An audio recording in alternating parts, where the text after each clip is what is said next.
receber por cada item que se produz. À primeira vista, parece a coisa mais justa do mundo, não é?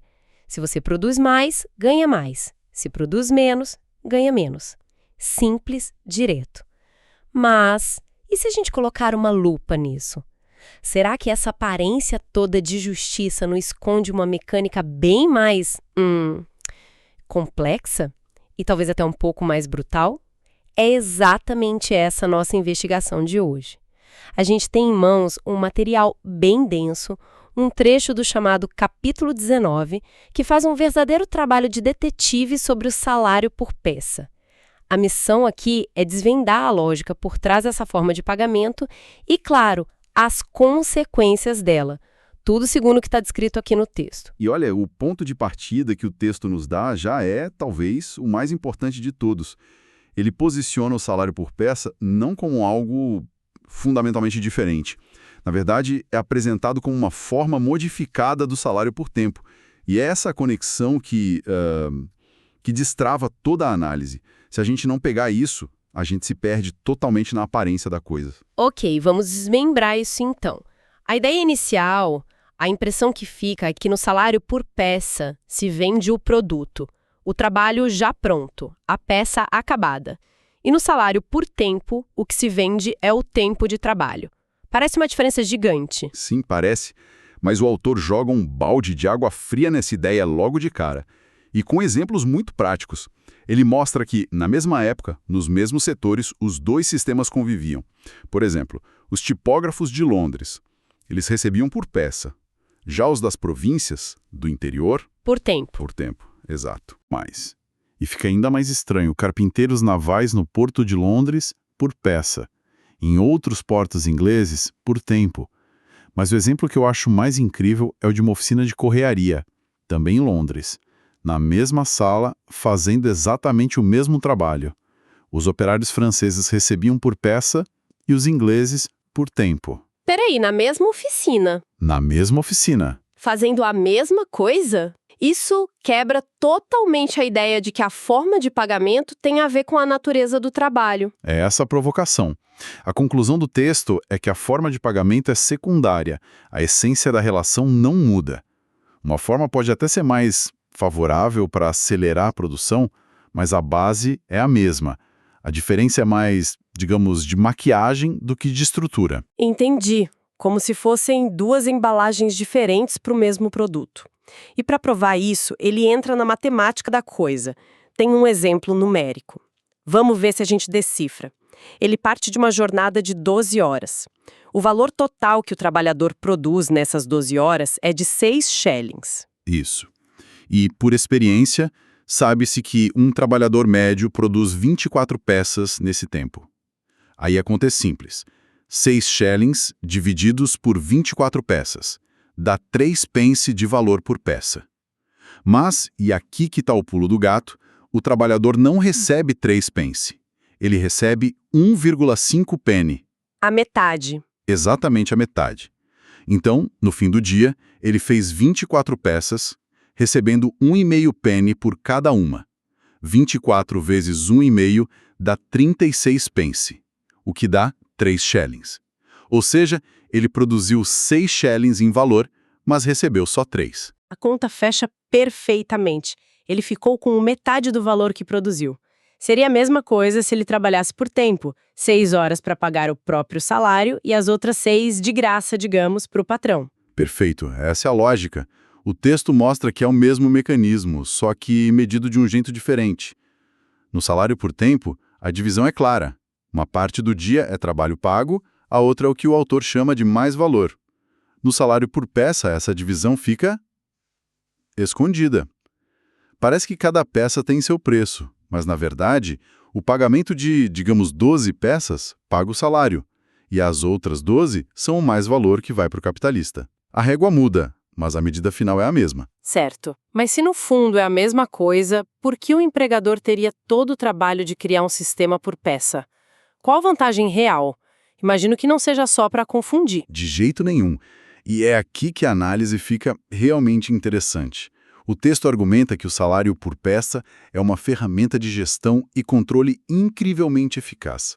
Muito melhor que um supervisor no pé da pessoa. Primeiro, a qualidade. O pagamento integral da peça só acontece se ela tiver uma qualidade média. Ah, então se a peça não ficar perfeita, o pagamento pode ser menor? Pode, e geralmente é.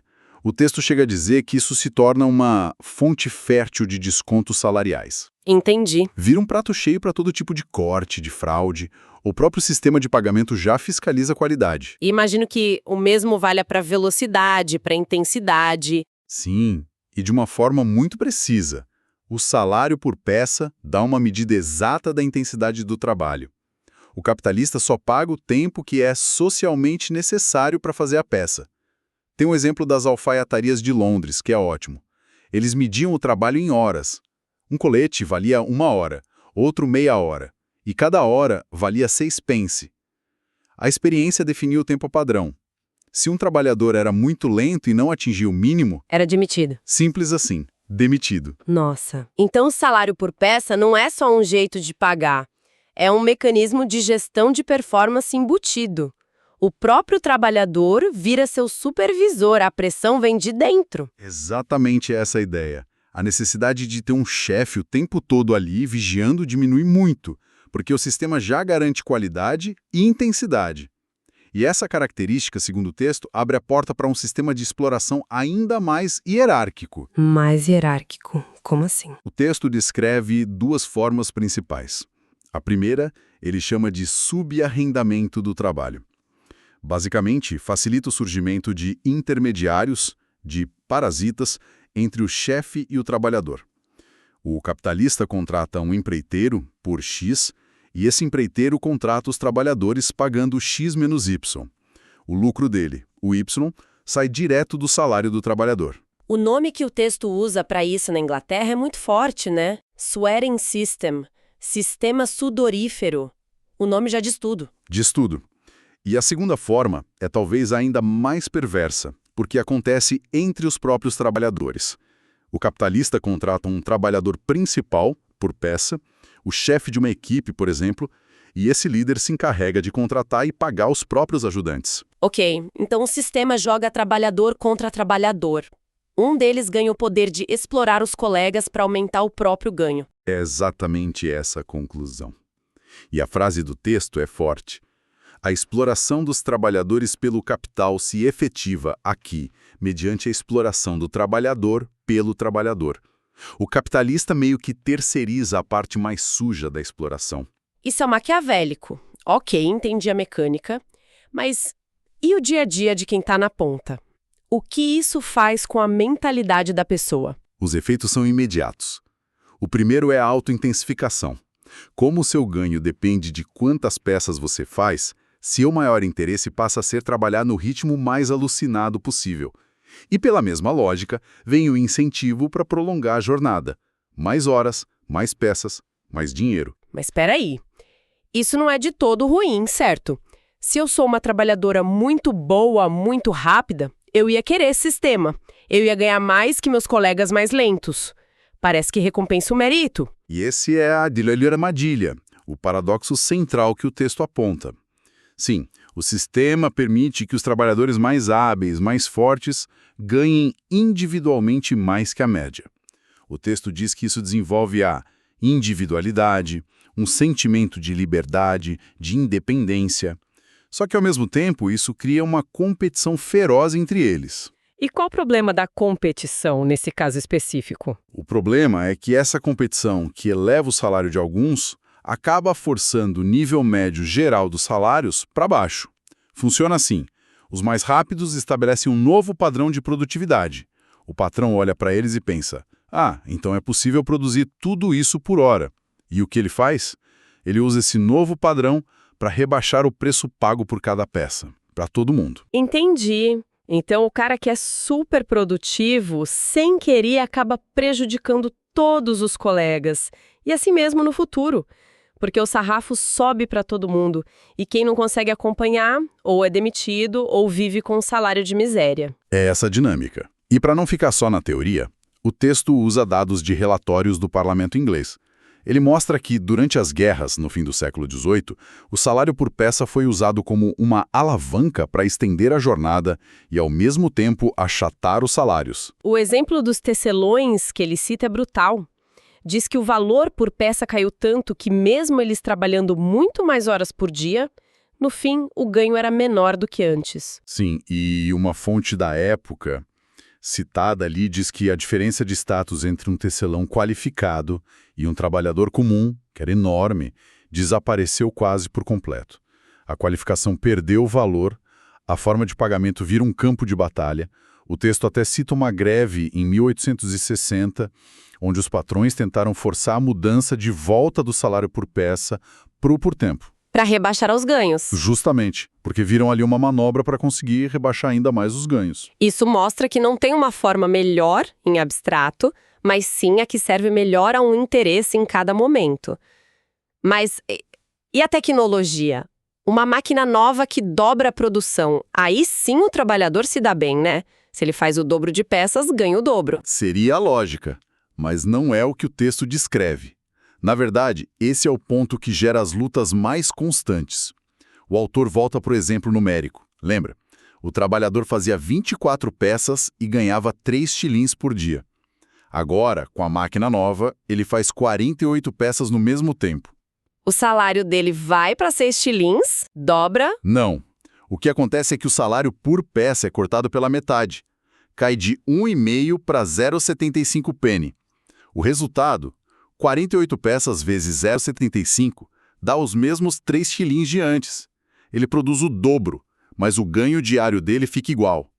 Todo o ganho de produtividade... vai para o bolso do capitalista. Exatamente. Mas, peraí, o capitalista fala isso na cara dura, que o ganho de eficiência do trabalho não vai se refletir no bolso de quem trabalha? Isso é uma receita para revolta. E o texto confirma. Diz que isso gera lutas constantes. O trabalhador se sente roubado. Ele pensa, o valor do meu produto foi cortado pela metade. Ele vê a aparência do sistema. Do outro lado, o capitalista argumenta que uma coisa é a produtividade, outra é o valor da força de trabalho. E a análise termina com a frase demolidora, dizendo que o capital declara rotundamente que a produtividade do trabalhador é algo que não concerne de modo algum ao trabalhador. Uau! Que frase! Então, só para recapitular nossa investigação, o que começa aparecendo o sistema mais justo e transparente, o pagamento por resultado, se revela, nessa análise, uma máquina de controle sofisticada, uma forma de intensificar o trabalho, diminuir a supervisão e criar uma competição que, no final, pressiona os salários para baixo. E a tensão fundamental vem dessa dinâmica com a produtividade. Todo ganho de eficiência, seja por tecnologia ou técnica, não se traduz em mais dinheiro por peça para o trabalhador. O salário diário dele fica estagnado, enquanto a riqueza que ele produz se multiplica. Fica claro por que isso gerava lutas constantes. Essa afirmação final do texto, de que a produtividade não é da conta do trabalhador, é de uma honestidade brutal. E ela me faz pensar, essa discussão do século XIX parece um retrato falado de muito do que a gente vê hoje. Num mundo onde a tecnologia aumenta a produtividade a níveis que a gente nunca imaginou, como essa lógica eco, quando a gente pensa nos algoritmos dos aplicativos de entrega ou de transporte, que medem cada segundo incentivando uma competição feroz por centavos, não estamos vendo uma versão digital e high-tech do salário por peça? A questão parece continuar a mesma. Quem, no fim das contas, se beneficia do incrível aumento da produtividade que a tecnologia nos proporciona?